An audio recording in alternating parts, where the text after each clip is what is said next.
Trump, facing pushback, vows U.S. will be stronger on trade. In this June 1, 2018 photo, President Donald Trump attends a change of command ceremony at the U.S.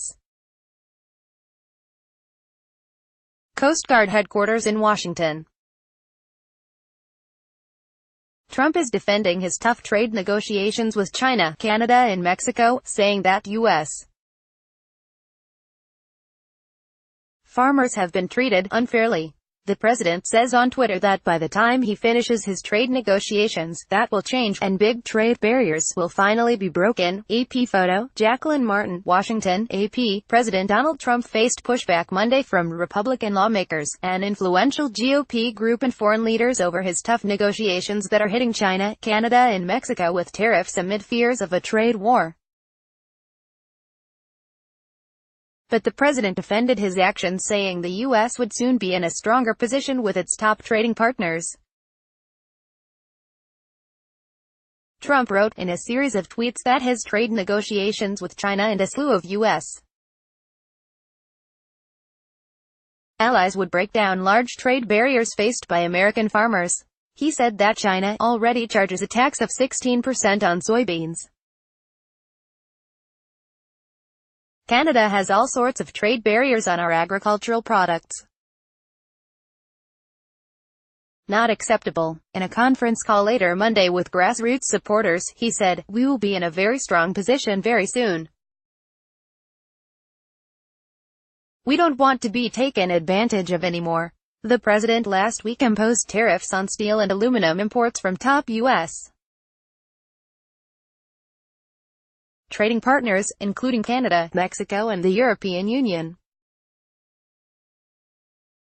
And he has threatened tariffs on up to $200 billion in Chinese imports, raising the potential for retaliation in a dispute involving the globe's two largest economies. Senate Republicans have warned that the tariffs could dampen the economic gains from the GOP tax cuts and sour the mood among voters as lawmakers campaign to protect the Republican majority in Congress in November midterm elections. Sen.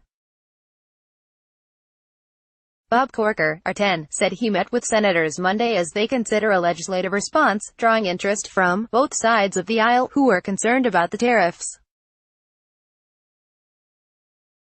The lawmakers were trying to draft a narrowly focused bill that would require a vote in Congress to approve tariffs when the administration claims they're needed for national security, as it did for those on steel and aluminum from the top U.S. allies. It's a long-shot legislative strategy, but the group was working quickly to try to produce an amendment that could win support in time for debate on a separate, must-pass defense bill. White House Legislative Affairs Director Mark Short dismissed the chatter to suggest that it's news that Congress would want to reclaim powers that belong to the executive branch. "I don't think is exactly newsworthy," he said on CNN. Many Farm Belt lawmakers worry that the trade disputes could make American farmers the target of retaliation. Mexico, for example, has said it will penalize U.S. imports including pork, apples, grapes and cheeses.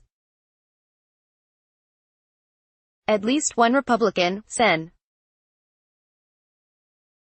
David Perdue of Georgia, said he was not ready for Congress to intervene because, having just returned from Asia, he's confident Trump has gained China's attention and he wants to see the strategy play out. Groups backed by the influential Koch brothers network announced Monday they were launching a new multi-million-dollar campaign to oppose tariffs and highlight the benefits of free trade. The group's Freedom Partners Chamber of Commerce, Americans for Prosperity and the Libre Initiative called on Congress to exert oversight by requiring House and Senate votes on any new tariffs and urged the lifting of the recent steel and aluminum tariffs as well as those being proposed on goods from China. Tim Phillips, the president of Americans for Prosperity, said the tariffs amounted to self-imposed barriers to the $1.5 trillion tax overhaul that Trump signed into law in December. The Trump administration has taken some incredibly positive steps for the American economy, but tariffs will undercut that progress and needlessly hamstring our full economic potential, he said in a statement. Senator John Cornyn of Texas, the No. 2 Senate Republican, said senators would continue to try to talk the administration out of the plan and compared the tariffs to an unguided missile because retaliation could occur in vulnerable sectors. Trump has also received blowback from world leaders.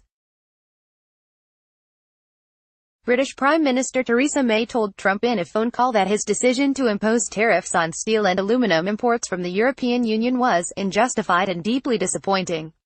May's office said the two leaders would discuss free and fair global trade at the upcoming G7 summit in Canada.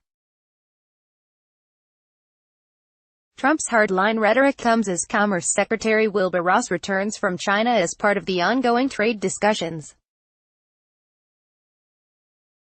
The White House said the meeting focused on reducing the U.S. trade deficit by having China buy more agricultural and energy products. But China said any agreements with Washington in their talks on settling a sprawling trade dispute will not take effect if threatened U.S. sanctions including tariff increases go ahead. Trump pointed to progress under his watch during a Monday conference call with grassroots activists surrounding the 500th day of his administration. "I have your back. You remember Hillary Clinton calling everybody deplorables?" Trump said, noting his 2016 opponent's description of his supporters. "We were the deplorables. Well, the deplorables, we're the hot ones right now. They're all trying to figure out, how do we get the deplorables on our side, _____. AP congressional correspondent Lisa Mascaro contributed to this report. Copyright 2018 The Associated Press. All rights reserved. This material may not be published, broadcast, written or redistributed.